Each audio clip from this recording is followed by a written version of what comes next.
BJP. നേതാവ് കോൺഗ്രസിൽ ചേർന്നു.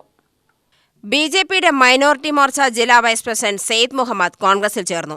1986 മുതൽ സജീവ ബി.ജെ.പി. പ്രവർത്തകനായിരുന്നുവെന്നും മനസ്സുമടുത്താണ് പാർട്ടി വിട്ടതെന്നും സെയ്ദ് മുഹമ്മദ് പറഞ്ഞു. 1986 മുതൽ ഞാൻ സംഘത്തിലൂടെ RSSന്റെ ശാഖയിലൂടെ വന്ന ആളാണ്.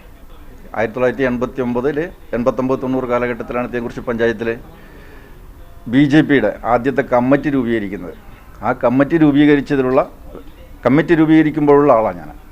പക്ഷെ അന്ന് മുതൽ ഇതുവരെയും നമ്മൾ അതുമായിട്ട് പ്രവർത്തിച്ചു വന്നതാണ്. പഞ്ചായത്ത് കമ്മിറ്റി മൈനോറിറ്റിയുടെ പ്രസിഡൻ്റായിരുന്നു. ആലത്തൂർ മണ്ഡലം പ്രസിഡൻ്റായിരുന്നു മൈനോറിറ്റിയുടെ. ഇപ്പോൾ ജില്ലാ വൈസ് പ്രസിഡൻ്റാണ്.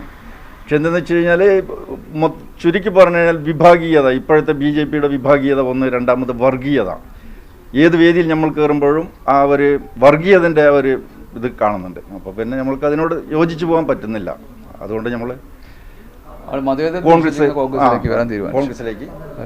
സയ്യിദ് മുഹമ്മദിനെ പാലക്കാട് DCC അധ്യക്ഷൻ എ. തങ്കപ്പൻ കോൺഗ്രസിലേക്ക് ഷോൾ അണിയിച്ച് സ്വീകരിച്ചു.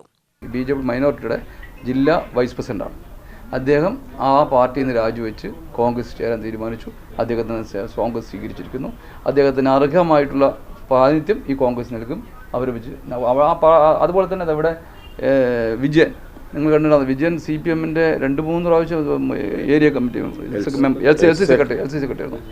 അപ്പോൾ അദ്ദേഹം അവിടെ നിന്ന് തന്നെ രാജിവെച്ച് കോൺഗ്രസ് ചേർന്നാണ്. ഇനി അവിടെ ആളുകൾ വരുന്നുണ്ട്. അപ്പോൾ ഏകദേശം കോൺഗ്രസിലേക്ക് ഒഴുക്ക് തുടങ്ങിയിട്ടുണ്ട്. കോൺഗ്രസിന് ഒരിക്കലും ക്ഷീണിക്കില്ല. UTV news, Palakkad.